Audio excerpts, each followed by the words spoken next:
कह रहा है एबीसी की इनकम 3, 7 एंड 5 के रेशियो में है। उनके व्यय का अनुपात मतलब उनका खर्च जो है वो 4, 3 और 6 के रेशियो में है। अगर 4800 रुपए की आय में से ए 420 रुपए बचाता है तो सी की बचत क्या होगी। ठीक है ना, बढ़िया क्वेश्चन है। Income of A, B and C are in the ratio 3, 7 and 5 and expenditure in 4, 3 and 6. If income and savings of A is rupees 4800 and rupees 420 respectively, find the savings of C. देखो भाई, A के बारे में value दी है और C के बारे में पूछा है, इसका मतलब B का कोई खास रोल इस क्वेश्चन में नहीं, सिर्फ दे दिया गया है। जरा ध्यान से देखें, A, B और C तीन लोग हैं, तीनों की इनकम या आय का रेशियो आपको दिया है। क्या दिया है? 3, 7 और 5। और इनके व्यय या एक्सपेंस का रेशियो भी आपको दिया है 4, 3 और 6। अगर आप ध्यान से देखो तो इसमें बी का कोई भी रोल नहीं है, क्योंकि कह रहा है कि ए की अर्निंग 4800 है और इसकी सेविंग्स 420 है, तो सी की सेविंग्स बताओ। मतलब बी से तो हमें कोई लेना देना ही नहीं है, हम इसे लिखते ना लिखते एक ही बराबर था। ए की इनकम आपको दे रखी है, ए की इनकम 3 यूनिट दिख रही है और इस 3 की वैल्यू कितनी दी है? 4800। ध्यान देना, अगर ये 3 रेशियो बराबर 4800 के, तो एक रेशियो बराबर 1600 के आएगा। और सी की वैल्यू 5 यूनिट है या 5 रेशियो है, तो एक रेशियो बराबर 1600, तो 5 रेशियो बराबर 8000। 16 पंजे 80। आप इसे ऐसे भी लिख सकते हो कि 3 की वैल्यू दी है 4800 और 5 की वैल्यू हमें फाइंड करनी है, ऐसे भी लिखेंगे तो बात बनेगी। ठीक है, फिर कह रहा है ए की सेविंग्स 420 है। ध्यान देना, ए की बचत कितनी है? 420। अगर ए की बचत 420 है तो देखो इसने 4800 रुपए में 420 रुपए बचाए हैं, तो खर्च कितने किए होंगे भाई? 4800 रुपए में से 420 रुपए बचाए हैं तो खर्च कितने किए होंगे? नहीं ये कुछ, हाँ सही है।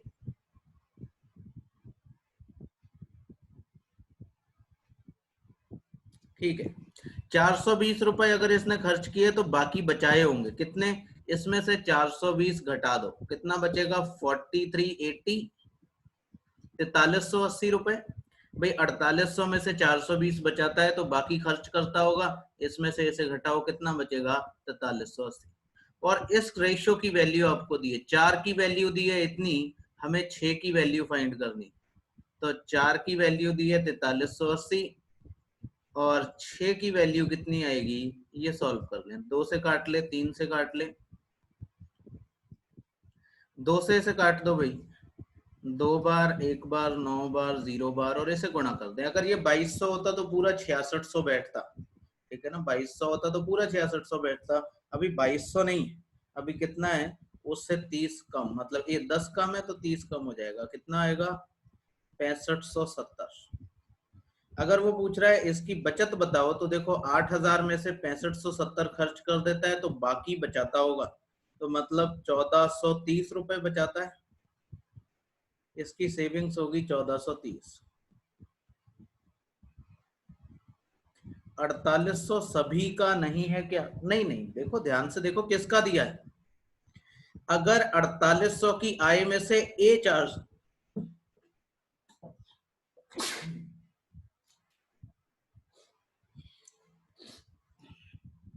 सॉरी तो नहीं बोलूंगा, अंग्रेज तो हूं नहीं मैं। ठीक है, वेरी गुड मॉर्निंग। हाँ भाई देखें, इतने दिनों में क्लास थोड़ी रेगुलर सी हो गई है, अब स्टूडेंट काफी रेगुलर से हो गए हैं, जितने हैं उतने आते हैं, और जो आते हैं उसमें भी एक बड़ा हिस्सा है जो कमेंट करता है। ठीक है ना, तो अलार्म बज गया मेरे फोन का, उठने का टाइम हो गया। हाँ देखे भाई, सही है, 1430 रुपए इसकी सेविंग्स। 8000 में से 75, 6560 कम कर दें, बाकी बचे हुए इसके सेविंग्स है 1430। किसी को कोई डाउट हो तो बताओ, फिर वैसे चले। आंसर कुछ है नहीं इसमें से, तो नन ऑफ दीज आएगा।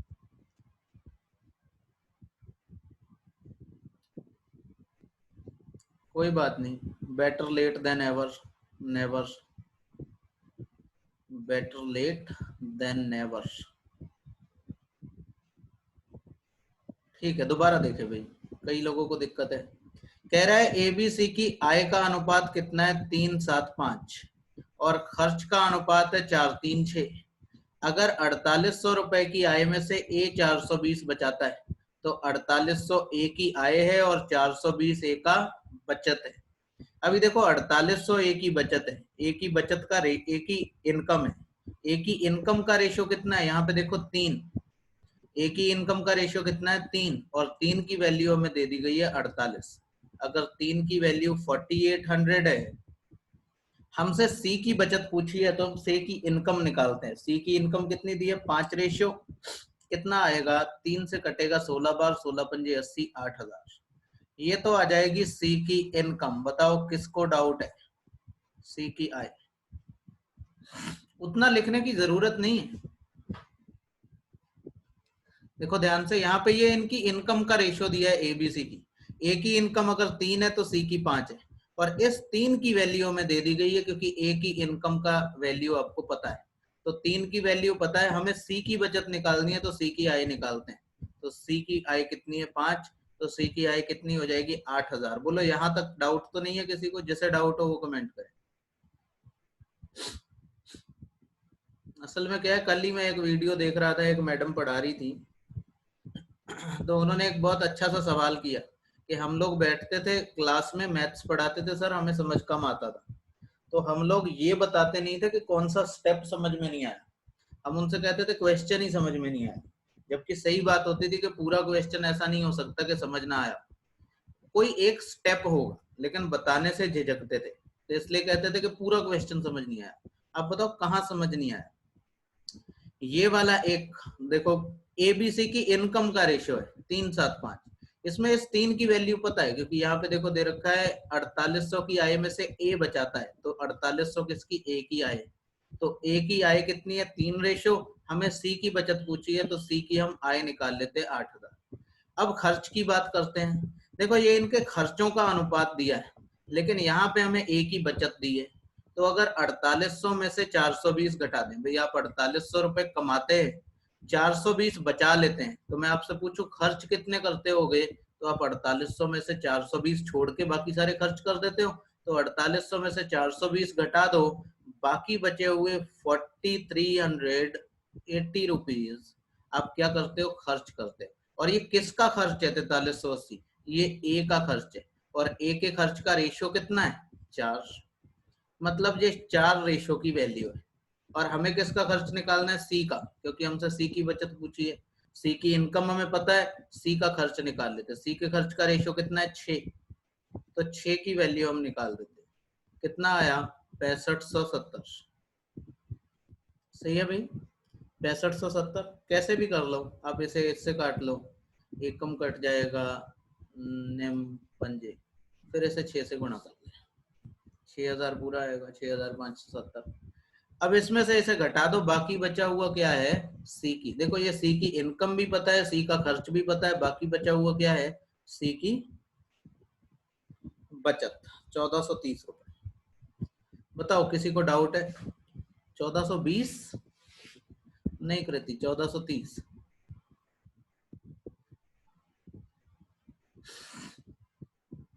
सही है, आंसर है नन ऑफ दीज। बताओ कपिल आ गया, आकाश,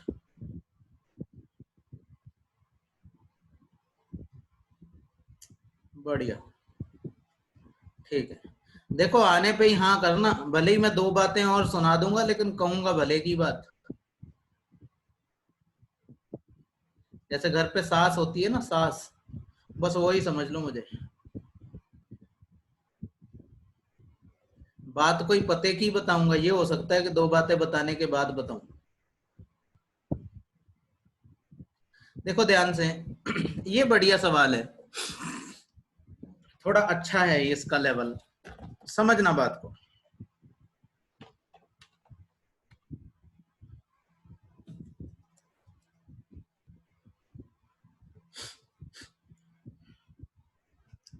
कह रहा है एबीसी की आय का अनुपात 14, 15, 18 के अनुपात में, उनके खर्च का अनुपात 4-3-3 है। ए अपनी अर्निंग का 4/7 हिस्सा बचत करता है। तो एबीसी की बचत का अनुपात बताएं। देखो पूरा समझ लेना, अभी कॉपी में ज्यादा मत जाना, क्योंकि अगला सवाल फिर खुद करके देख लेना। ध्यान से देखो, ये समझने वाला सवाल है। ए, बी और सी, इनकी इनकम का रेशियो है 14, 15, 18 और इनके खर्च का अनुपात है 4-3-3। देखो अगर हमें आमदनी दी है, सीधा सवाल एक हो सकता है कि अगर हमें आय दी है और हमें खर्च भी दिया है, हमें आय दी है, हमें खर्च भी दिया है, तो हम डायरेक्ट आय में से खर्च को घटा देते हैं, बचत बचेगी। लेकिन ऐसा नहीं है। असल में ये जो है, ये खर्च का रेशियो दिया है, ये आमदनी का रेशियो दिया है, और इन दोनों के बीच में कोई भी आपको पुल नहीं दिया है, कोई भी लिंक नहीं दिया इन दोनों के बीच में। मतलब हमें नहीं पता ये 4-3-3 ही है या 8-6-6 है। हमें नहीं पता ये 14,000, 15,000, 18,000 है या 1,40,000, 1,50,000, 1,80,000 है। और ये 4,000, 3,000, 3,000 भी हो सकता है, ये 400, 300, 300 भी हो सकता है। जब तक इन दोनों के बीच में कोई लिंक हमें ना मिल जाए, तब तक हम इनकम के रेशियो में से एक्सपेंडिचर के रेशियो को डायरेक्ट नहीं घटा सकते। और अगर आगे देखो तो आपको पुल दिया है, वो लिंक आपको दिया है। ए अपनी आय का 4/7 हिस्सा बचत करता है। मतलब ए की बचत कितनी है, ध्यान देना, ए की बचत पूरा लिख रहा हूं, हालांकि इतना लिखने की जरूरत नहीं है। ए की बचत कितनी है, ए की इनकम का, आय का 4/7। ए अपनी आय का 4/7 बचत करता है। तो अगर मैं कहूं ए की बचत और ए की इनकम का रेशियो क्या होगा, बचत और इनकम का रेशियो क्या होगा, 4 और 7। ध्यान देना, अगर ए की इनकम 7 रुपए है तो वो 4 रुपए बचत करता है, 7 में से 4 बचत करता है। यही तो फ्रैक्शन बताता है, 4/7 क्या बताता है, 7 में से 4 बचत करता है। अगर ए 7 में से 4 बचत करता है तो बताओ खर्च कितना करता होगा, खर्च 3 करता होगा। मतलब ए की बचत, खर्च और इनकम का रेशियो 4, 3 और 7 होना चाहिए। ए की बात कर रहे हैं हम, सिर्फ ए की। मतलब ए का खर्च 3 और इनकम 7 के रेशियो में होनी चाहिए। और यहाँ पे देख लो, क्या ए की इनकम और खर्च का अनुपात 7-3 है। अगर इसे आप काटोगे तो ये रेशियो जो है 7 और 2 का है। ए की आय और बचत का रेशियो कितना है, 7 और 2 का। 2 से काटेंगे 7-2 आएगा, लेकिन होना कितना चाहिए ये हमें बता रहा है, 7-3 होना चाहिए। तो हम इस ए के रेशियो को, बाकियों को नहीं देखेंगे, ए के रेशियो को 7-3 के रेशियो में लेके आएंगे। कैसे लाएंगे, देखो भाई, पहले तो ये 14 है, ये 7 है, इन्हें बराबर कर लेते हैं। इसे 4 से गुणा कर दें, इसे 14 से गुणा कर दें। ऐसा करने के बाद ए की इनकम और एक्सपेंडिचर का रेशियो बराबर हो जाएगा, 14 चौके 56, 14 चौके 56। बराबर करने के बाद हम इसे इसी रेशियो में लाएंगे। इनकम को 7 के रेशियो में लाना है तो उसे 7 से गुणा कर देंगे, और खर्च को 3 के रेशियो में लाना है तो 3 से गुणा कर देंगे। अब चाहे तो गुणा करके देखो, 7, 4, 14, 14 चौके 56 इंटू 7 का 3 चौक 14 तिया 42 इंटू 4 से रेशियो निकाल के देखो कितना आएगा, 7-3 ही आएगा, क्योंकि 14 और 4 तो कट जाएगा। अब इस कैलकुलेशन को छोटा किया जा सकता है, समझना, इतना पूरा मत करना। इसमें से ये जो बाहर से हमने गुणा किए, जो कुछ कट सकता है उसे काट ले। जैसे ये 7 से ये 14 2 बार कट जाएगा, 2 से ये 2 4 2 बार कट जाएगा। अब इन्हें अंदर मल्टीप्लाई कर दें, इसे 2 से गुणा कर दें, इसे 3 से। ना मानो तो देखो करके,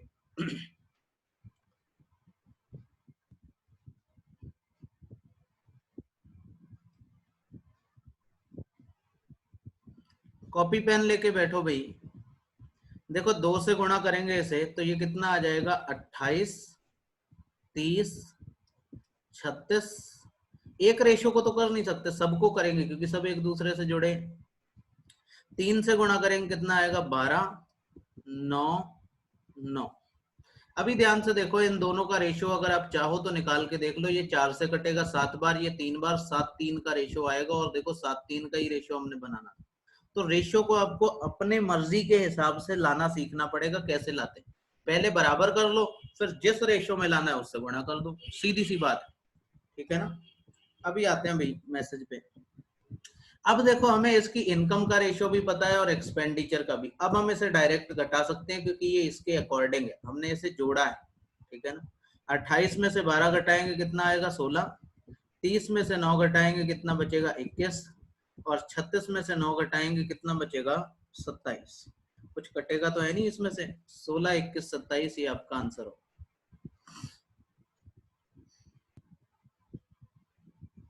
बताएं किसी को ना समझ में आया। सी। कृति मिश्रा, रूप, दीपक, ललित, सुमन, सलोनी, तुषार। देखो ये क्वेश्चन हमने पहले भी किए, कोई ऐसा नहीं है कि बिल्कुल नए। आपके रेशियो वाले टॉपिक में ठीक है कुछ क्वेश्चन आए हैं नए, कुछ नई एंट्री भी हैं, लेकिन ज्यादातर क्वेश्चन तो पुरानी ही है। ये बात अलग है कि थोड़ी बहुत लैंग्वेज बदल दी गई है, थोड़े बहुत डिजिट्स बदल दिए गए हैं।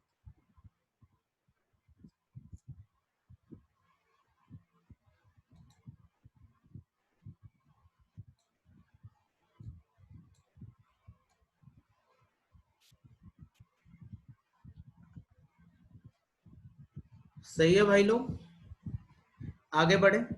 अगला क्वेश्चन देखो, खुद देखो करके, बिल्कुल सेम ही क्वेश्चन है, सिमिलर।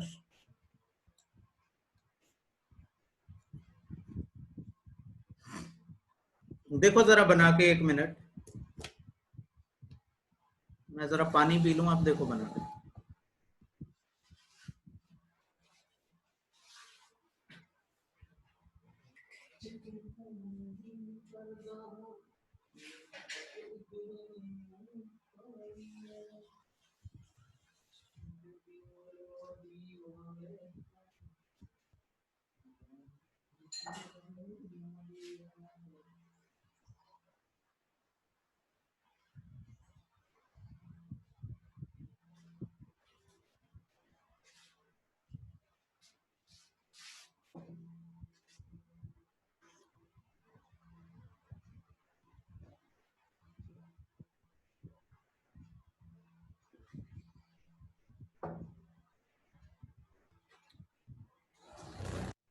गर्मी हो गई अभी आज।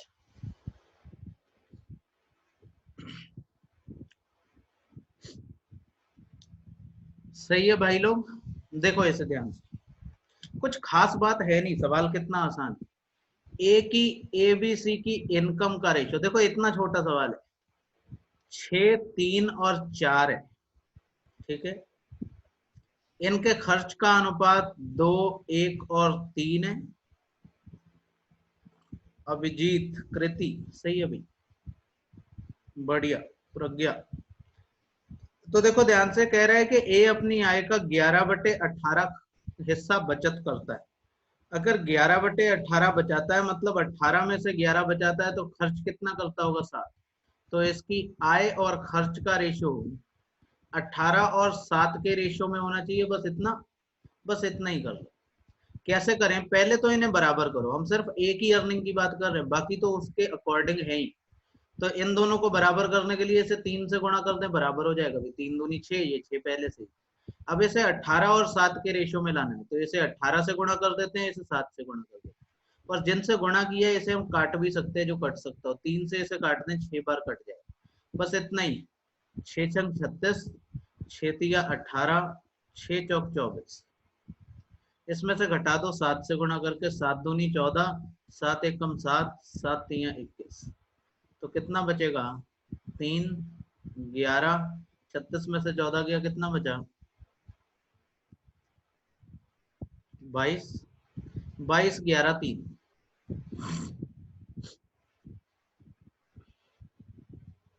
अभिजीत आपका आंसर गलत है भाई, 22, 11, 13 नहीं है, 22, 11, 3 है। जिनका आंसर सी आया है सबका गलत। आंसर है नन ऑफ दीज।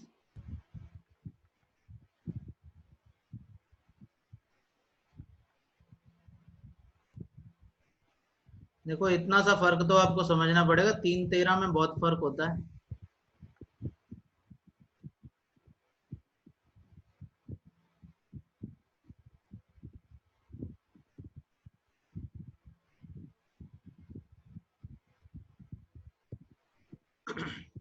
सही, मतलब आपको समझ में आया, ज्यादातर लोगों का आंसर आ रहा है। वो असल में 22, 11, 13 वालों ने थोड़ा जल्दबाजी में आंसर बताया, इसलिए हो गया, वरना सही किया है सब।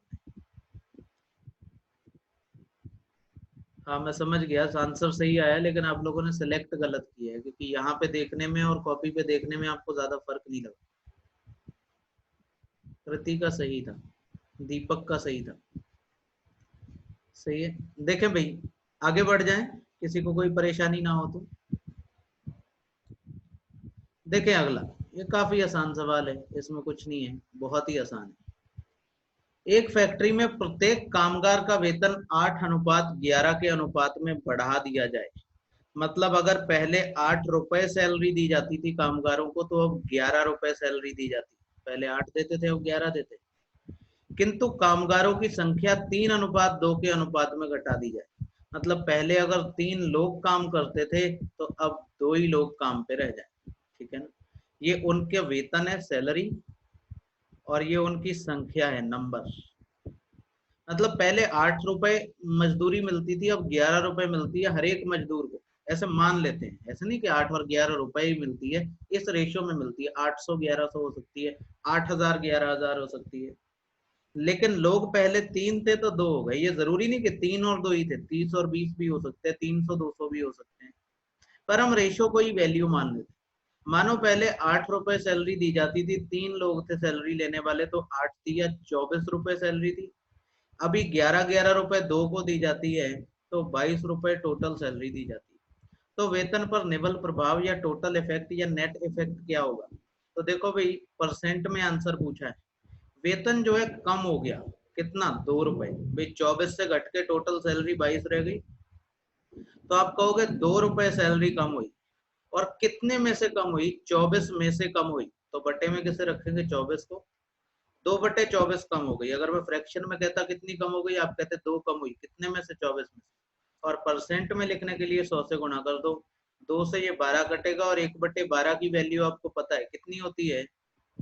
8 से ही 1/3%, या 8.33%।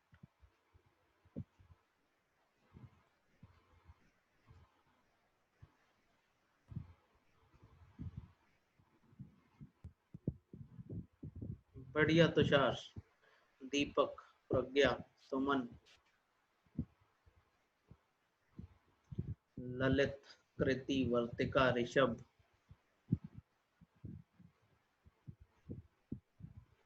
सर समझ नहीं आया, एक बार फिर से समझा दो। अनुज मैंने देखा नहीं भी आपका ये कमेंट। आप बताओ, अभी भी नहीं आया तो बताओ। देखो, 2 क्वेश्चन थे बिल्कुल एक जैसे। अगर आप पहली बात, तो आपकी ये गलती है कि आप दूसरे में कह रहे हो समझ नहीं आया, पहले में कहना चाहिए। देखो एक बात बिल्कुल स्ट्रेट आप समझ लें, जब आपको कोई चीज समझ नहीं आती है, तो मैंने पहली शर्त रखी है, आप तुरंत पूछेंगे। आपका कमेंट मैंने अब देखा है, लेकिन आप मुझे बताओ, अगर अभी भी नहीं आया तो हम लोग वापस चलते हैं उस क्वेश्चन पे।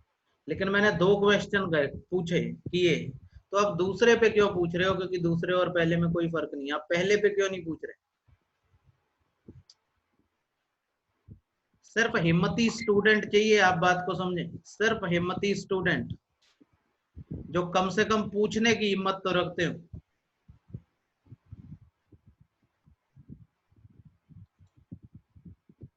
ठीक है, आ गया तो बहुत अच्छी बात है। नहीं भी आया है तो आप में इतनी हिम्मत होनी चाहिए कि आप पूछ सकें।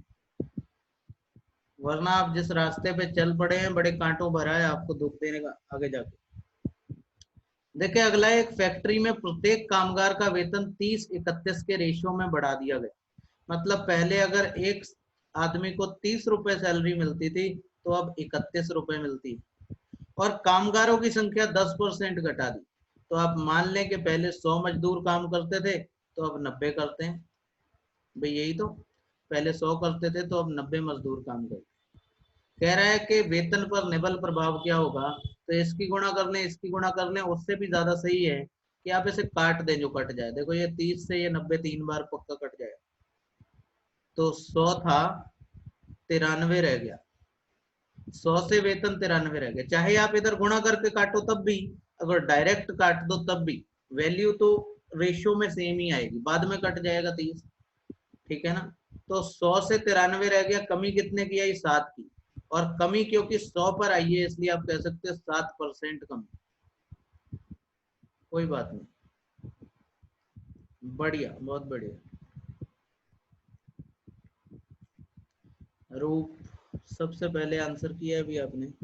7%, वर्तिका, प्रज्ञा, सुमन, कृति, ललित, तुषार, कपिल, दीपक, वीरेंद्र, आकाश, शिवानी। बहुत बढ़िया, शाबाश।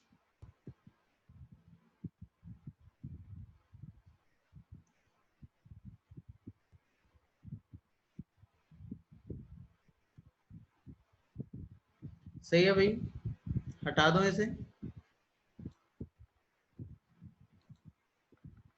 सेम ही क्वेश्चन है अगला।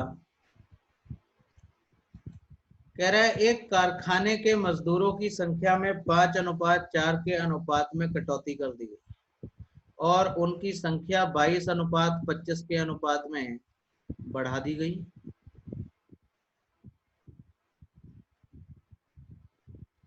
तो पूछ रहा है उनकी कुल घटी हुई मजदूरी का रेशियो बताएं। तो आपको रेशियो बताना है। आप ये भी कर सकते हो कि इन्हें गुणा करके बाद में रेशियो निकालो। आप ये भी कर सकते हो यही काट दो जो कट सकता है। 5 से 25 5 बार ऐसे काट सकते हैं इधर उधर रेशियो। इसे 2 से काट लो 11, तो कितना आएगा 11 रेशियो 5 दूनी 10। 11 रेशियो 10 इतना ही आएगा, इतना नहीं आएगा, 11 रेशियो 5 आएगा। कुछ गड़बड़ हो रही है। 22 पंजे 25 चौके 100। हाँ सही, 11-10 ही आएगा। सही, सही है आपके आंसर। 11-10 वर्तिका, प्रज्ञा, कपिल, तुषार, ललित, सलोनी, दीपक, कृति मिश्रा। सही है भाई, आंसर आएगा 11-10। तो ये तो बहुत बेसिक था सवाल। अगले पे आए। ये अच्छा क्वेश्चन है, देखो इसे समझना फिर करना, क्योंकि आगे 2 सवाल और है ऐसे। आप वहां पे ट्राई कर सकते हो कि आप कितना कर रहे हो कितना नहीं कर रहे हो, लेकिन पहला सवाल समझे, भले ही आपको आता हो फिर भी समझे। कह रहा है 3 लोगों एबीसी की कुल आय 23,700 है। टोटल अर्निंग तीनों की मिला के वो अपनी अपनी इनकम का 80%, 90% और 75% खर्च कर देते। इतना इतना पैसा खर्च करते हैं और उनकी बचत का अनुपात 5:3:6। जरा ध्यान से देखना, 5:3:6 ये किसका अनुपात है? बचत का, सेविंग्स का। अगर मैं कहूं इनकी सेविंग्स का रेशियो कितना है, 5, 3 और 6, ये रेशियो है, ठीक है ना। और अगर मैं कहता सेविंग्स का परसेंट कितना है, बचत का प्रतिशत कितना है, तो जरा ध्यान से देखो, ए 80% अपनी इनकम खर्च कर देता है। अगर 80% खर्च कर देता है तो बचाता कितनी, 20%। ध्यान देना, अगर 80% खर्च कर देता है बचाता कितनी है, 20%।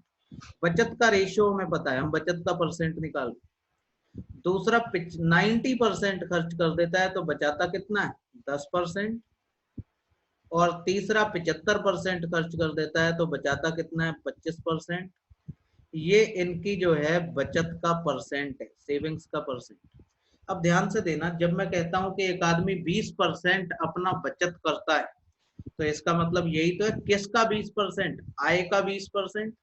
ध्यान देना, पूरी बात बता रहा हूं, हालांकि इतना करना नहीं है। अगर कोई आप कहें कि मैं 20% अपना बचाता हूं, तो इसका मतलब आय का 20% ही तो बचाते हैं, आय का 20%। हम मान लेते हैं कि ये रेशो नहीं है, ये रुपए में वैल्यू। ए 5 रुपए बचाता है, बी 3 रुपए बचाता है, सी 6 रुपए बचाता है, और ए की आय का 20% बचत करता है। तो आप कहोगे ए की आय का 20% कितने रुपए है, 5 रुपए। ध्यान से देखो, ए की आय का 20% कितना है, 5 रुपए। हमने इसे मान लिया कि ये वैल्यू रुपए में। इसका मतलब ए की टोटल आय कितनी हो जाएगी, 5 पंजे 25। ए की आय कितनी होगी, 25। ना कि 25 होगी, 25 रेशो में होगी। अगर इनकी आय को लिखें तो 25। अगर आप पूरा नहीं कर पाते जल्दी से तो आप ऐसे कर ले जैसे मैंने ये बताया, वरना आप ऐसे सोचे 20% का मतलब होता है 1/5, और 1/5 मतलब 5वां हिस्सा 25 है, तो पूरा कितना होगा, 5 पंजे 25। ऐसा देखें, इसका 10वां हिस्सा, 10% का मतलब क्या होता है, 1/10। अगर आप इसे 1/10 नहीं कर पा रहे हैं तो आप ऐसे ही लिख के तीनों की अर्निंग का रेशियो निकालें। और अगर आप कर पा रहे हैं तो समझो 10% का मतलब 1/10। 1/10 3 है, तो टोटल कितना होगा, 30। 25% का मतलब 1/4। 1/4 अगर 6 है तो टोटल कितना होगा 24। मतलब इनकी आय का रेशियो 25, 30 और 24 होगा। और इस आय के रेशियो अगर आपको पता है तो आपको टोटल अर्निंग भी पता है 25,700 में बी की आय बतानी। टोटल आय है 25,700, 23,700 सॉरी,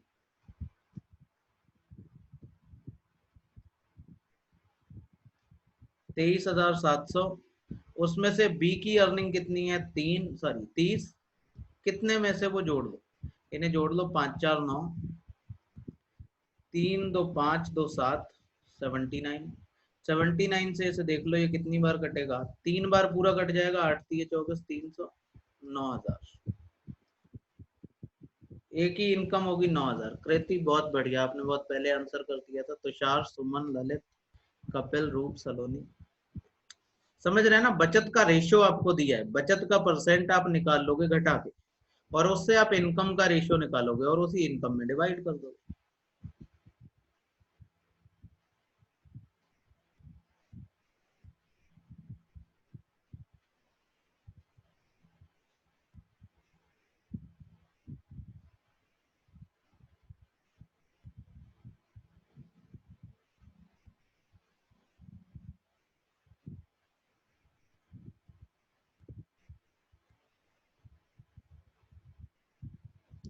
ठीक है भाई, आगे बढ़े। किसी को कोई डाउट हो तो बताओ भाई, अभी बताओ।